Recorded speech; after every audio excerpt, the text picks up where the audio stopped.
ఏదైతే ఈరోజు ప్రజల తిరస్కారానికి గురైనటువంటి వైఎస్ఆర్సీపీ మంత్రులు వాళ్ళు ఆ రోజు ఏ రకంగా మాట్లాడారో చూసాం.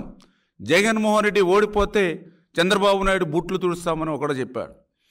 జగన్మోహన్ రెడ్డి ఓడిపోతే మీసం తీసుకుంటానని ఒక మంత్రి చెప్పాడు.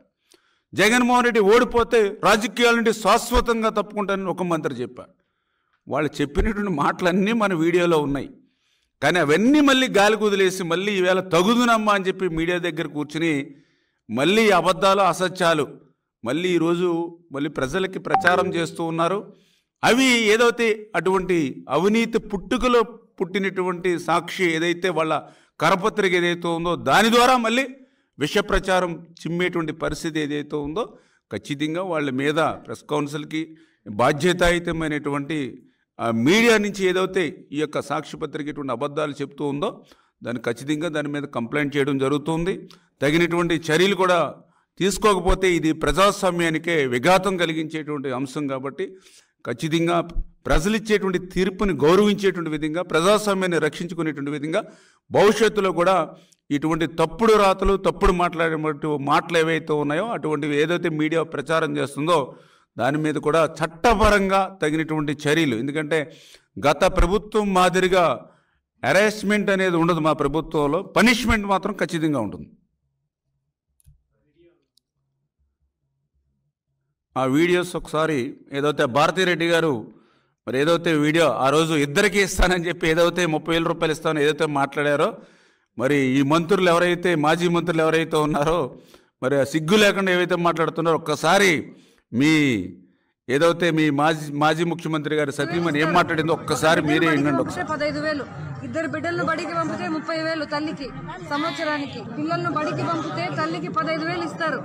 ఒక బిడ్డను బడికి పంపితే 15,000, ఇద్దరు బిడ్డలను బడికి పంపితే 30,000 తల్లికి సంవత్సరానికి. చూడండి చాలా క్లియర్గా నిన్న ఏదో ప్రజల తిరస్కారానికి గురైనటువంటి నాని లేకపోతే అమ్మటి వీళ్ళు మాట్లాడుతూ ఉన్నారు వీడియోలు పెట్టి. ఆవిడ భారతిరెడ్డి గారా అవునా కాదా, లేకపోతే ఆ మాటలు ఆవిడని మాట్లాడినట్టు మాటలా కాదా, వేళ వాళ్ళు దానికి సమాధానం చెప్పమనండి. అంటే 5 సంవత్సరాల్లో మీరు ఇచ్చినటువంటి మాటను ఏ రకంగా ఎగ్గొట్టి మోసం దగా చేశారు. మేము కూడా తల్లికి వందనం ఇస్తామని చెప్పాము. ఇద్దరు కానీ ఎంతమంది ఉంటే అంతమందికి. మేము వచ్చింది 30 రోజులే, మాకు ఇంకా సమయం ఉంది. ఈ సమయంలో విధి విధానాలు రూపొందించుకుని మేము అమలు చేసుకుంటాం. ఈ లోపుగానే తల్లికి వందనంగా మంగళం అని ఎట్లా మాట్లాడగలుగుతారు? 5 సంవత్సరాలు మీకు ఏదైతే 2019, 2024 మీకు ఇచ్చినటువంటి ఆ పీరియడ్ని మీరు చెప్పినటువంటి మాట అమలు చేశారా? మరి అట్లా ఎగ్గొట్టినటువంటి వాళ్ళు మా గురించి మాట్లాడేటువంటి అర్హత ఎక్కడుంది? దయవుంచి అందరూ కూడా ఆలోచన చేయమని అడుగుతూ ఉన్నాం.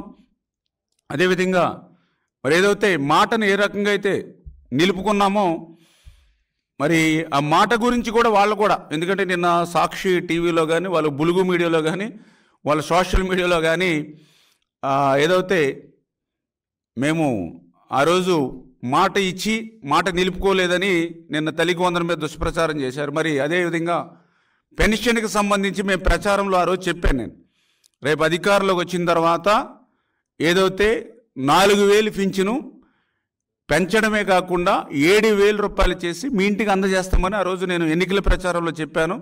ఎన్నికల ప్రచారంలో చెప్పినట్టుగానే అధికారంలోకి వచ్చాక వాళ్ళ ఇంటికి పట్టుకెళ్ళి 7,000 రూపాయలు అందజేస్తాం. అంటే ఒకసారి మన దగ్గర వీడియో ఉంటే ఉందమ్మా ప్లే చేయండి. అదేవిధంగా 3,000 రూపాయలు ఏదైతే మరి దివ్యాంగులు పింఛన్ ఏదైతే ఉందో ఆ 3,000 రూపాయలు కూడా 6,000 రూపాయలకి పెంచి మీ ఇంటికి పట్టుకెళ్ళి ఇస్తామని చెప్పి నేను ఆ రోజు ఎన్నికల ప్రచారంలో చెప్పాం. ఏదైతే మేనిఫెస్టో ప్రకారం దాన్ని కూడా ఆ రోజు 6,000 రూపాయలు పెంచి మనం ఇచ్చాం. అంటే ఈ వీడియోస్ వాళ్ళకి కనిపించవు. వాళ్ళు ఏదైతే ఇంకా అమల్లోకి రాకపోయినా విధి విధానాలు రాకపోయినా వాటి గురించి మాట్లాడతారు. కానీ ఏదైతే ఈ 30 రోజుల్లోనే ఖజానా ఖాళీగా ఉన్న అప్పుల్లో ఉన్న మేం చేసినటువంటి పనులు ఏవైతే ఉన్నాయో అవి గురించి మాట్లాడడానికి వీళ్ళు ఎవరు కూడా ముందుకు రారు.